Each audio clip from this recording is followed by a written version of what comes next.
자, 청약할 때 이런 메비우스의 띠에 걸리죠. 우선 결혼했냐고 물어봅니다. 그럼 더 유리하대. 결혼했다니까 이번에는 아이가 있냐고 합니다. 없으면 빨리 가지기라도 하래. 그래서 뭐 열심히 노력했죠. 아이를 낳았더니 이젠 돈 좀 있냐고 물어봅니다. 아니 돈 있으면 그냥 집 샀겠죠. 청약하겠냐고. 이젠 또 얼마 버냐고 물어봅니다. 우린 좀 버는데? 그럼 안 된대요. 소득이 넘치니까 와이프는 그냥 쉬게 하래. 돈 벌지 말라는 겁니다. 제도적으로 지원하는 주거사다리가 있다고 해서 알아보면 대부분 이런 결말입니다. 특히 분양가격이 낮은 공공주택들의 특징은 소득 기준도 굉장히 낮다는 거예요. 내가 다른 조건 다 맞아도 소득이 안 맞아서 못 들어가요. 물론 방금 봤지만 소득을 맞추면 또 다른 게 안 맞기 시작합니다. 그래서 이번에 나왔죠. 장기전세 2. 아 뭐야, 분양 아니라 임대라고? 전세라고? 끝까지 들어보세요. 이 집을 나중에 드립니다.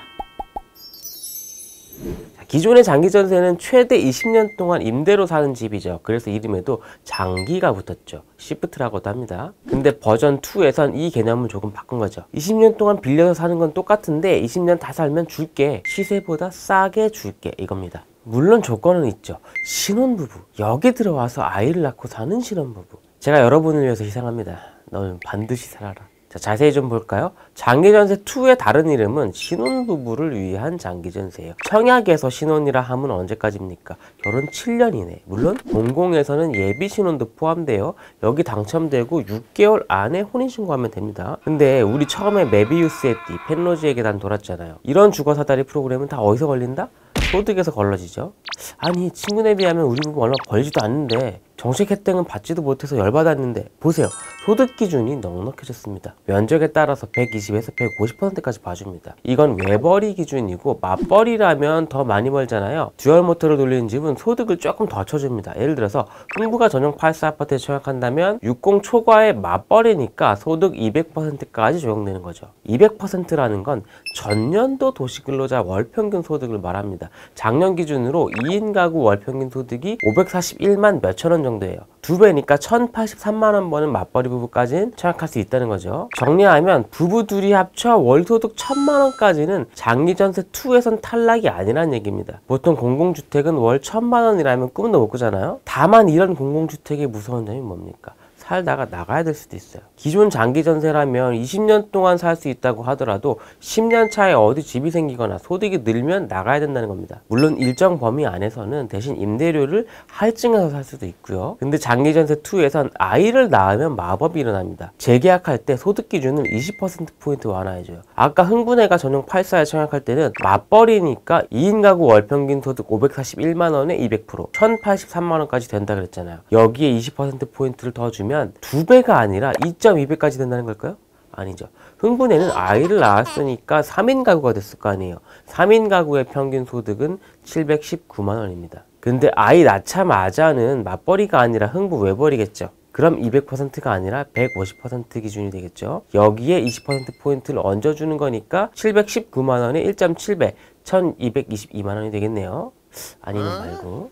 근데 잘 보세요. 아이가 없을 때는 2년 곱하기 5번, 10년까지만 살 수 있어요. 일반 장기전세는 20년인데 장기전세 2는 조건을 봐줬으니까 기간은 줄인다는 겁니다. 다만 아이를 낳으면 10년 더해서 20년까지 가능. 만약 여기서 하나를 더 낳아? 그럼 일단 소득 기준을 40%포인트 더 봐줍니다. 외벌이면 4인 가족 소득의 150 플러스 40%포인트. 맞벌이면 200 플러스 40%포인트.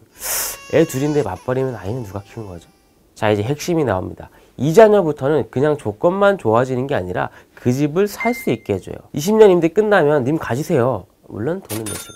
자, 장기전세가 어떤 집입니까? 어디 엄한 데 짓는 아파트가 아니라 재개발, 재건축할 때 조합에 공공주택을 짓도록 하잖아요. 특히 재개발은 정비계획 짤 때 공공주택이 의무입니다. 그렇게 지은 아파트를 서울시가 삥뜯 사서 공급하는 거란 말이에요. 자리가 좋다는 얘기입니다. 그 집을 살 수 있게 해준다는 거예요. 얼마에? 시세의 90%에. 자, 기존의 장기전세로 나오던 단지들 보세요. 명단이 화려하죠. 장기전세 2는 둔촌주공, 올림픽파크 포레움부터라고 합니다. 자, 여기서 승부수. 하나를 더 낳자. 계약을 연장할 때 소득 기준을 60%포인트까지 완화해줍니다. 나중에 살 때의 집값도 시세의 80%로 할인해줘요. 아니 근데 요즘 시대 3자녀면 솔직히 그냥 줘야 돼요. 국가 유공자입니다. 장기전세 2에서 출산의 기준은 공고일입니다. 흥부대가 기존에 아이 하나가 있었는데 하나 더 낳아서 둘이 됐다고 해서 매수권 주는 거 아니에요. 여기 들어와서 하나 둘 낳아야 된다는 거예요. 요는 낳아라. 많이. 자, 물론 장기전세2라고 해서 조건이 아예 없진 않아요. 당근 무주택이어야 되고 부동산 자산이 2억 1,500만 원 이하여야 됩니다. 집은 없는데 어디 시골에 물려받은 땅이 있어. 그 땅이 비싸면 거른다는 거죠. 제일 걸리는 게 자동차예요. 3,700만 원이 기준인데 요즘 차값 장난 아니거든요. 요즘 아기 있는 집들 많이 타는 카니발 트림마다 아슬아슬합니다. 가솔린 9인승이 3,400만 원부터니까 아슬아슬하죠. 그랜저 꿈도 꾸지 마세요. 그 아이가 대학생이 될 때까지. 우리 집은 모닝이 2대인데 합쳐서 계산해야 되나요? 차가 여러 대면 그 중에 비싼 차만 기준으로 봅니다. 모닝 2대는 모닝 1대 가격만 본다는 소리예요. 만약 아이를 낳고 살다가 집이 좁아지면 같은 단지의 장기전세2 중에서 더 넓은 면적대로 이사 갈 수 있어요. 같은 단지에 없으면 다른 장기전세 중에 골라서 갈 수 있어요. 아까 리스트 봤죠? 좋겠죠? 물론 여기 있는 공가, 빈집이라는 게 항상 나오는 건 아니지만요. 가장 중요한 건 누가 당첨될 수 있냐. 1번 서울시 연속거주기간. 내가 만 19세 이후로 서울에 계속 살았던 기간이에요. 평생 살다가 작년에 잠깐 인천 이사 갔다 왔는데 안 됩니다. 연속 거주기간으로 세야 돼요. 2번 무주택 기간은 만 30세부터인 거 아시죠? 물론 그 전에 혼인신고했으면 그때부터. 자, 3번 통장 가입 기간까지 해서 총 15점인데 보시듯이 변별력이 없어요. 40대만 돼도 만점이 수두룩할 거란 말이죠. 기존의 장기전세는 점수 유형이 많고 동점시 선정 기준도 복잡했는데 장기전세2는 동점이 나오면 돌려 돌림판입니다. 자, 앞으로 더 복잡한 규정들이 생기겠지만 세부 요강이 나오기 전에 간단히 짚어봤습니다. 그냥 살기만 하는 게 아니라 20년 뒤에 분양 전환이니까 패러다임이 많이 달라지긴 했죠. 물론 20년 뒤에 내가 쭉 살 것이냐, 부동산, 자동차 기준 맞춰가며 스트레스로 20년 기다릴 것이냐, 이게 문제이긴 해요. 금융자산은 안 따지니까 조금 열심히 해야겠지만요. 근데 주변에 장기전세 고민을 털어놓는다? 그럼 아마 혼날 거예요. 바보같이 20년 뒤를 기다리다니 기회비용이 얼만데. 자, 진지하게 기다리지 마시고 그냥 조건이 된다면 일단 들어가 사세요. 들어가 살다가 돈이 모이면 나가서 살면 되는 거죠. 굳이 쥐어짜내며 여기서 머물 필요는 없으니까요. 쭉 살다가 제법 오래 살았다 싶으면 그때 분양 전환을 떠올리면 됩니다. 자, 6월 이벤트로 마무리할게요. 원리를 찾아라, 형진이를 찾아라. 6월 한 달 동안 어디서든 저를 보신 분들 혹은 발견하신 분들, 함께 찍은 사진이든 멀리서 찍은 몰카든 찍어서 올려주시면 추첨을 통해서 선물을 보내드립니다. 자, 어디에 올려야 되는지는 고정 댓글에 링크 남길게요.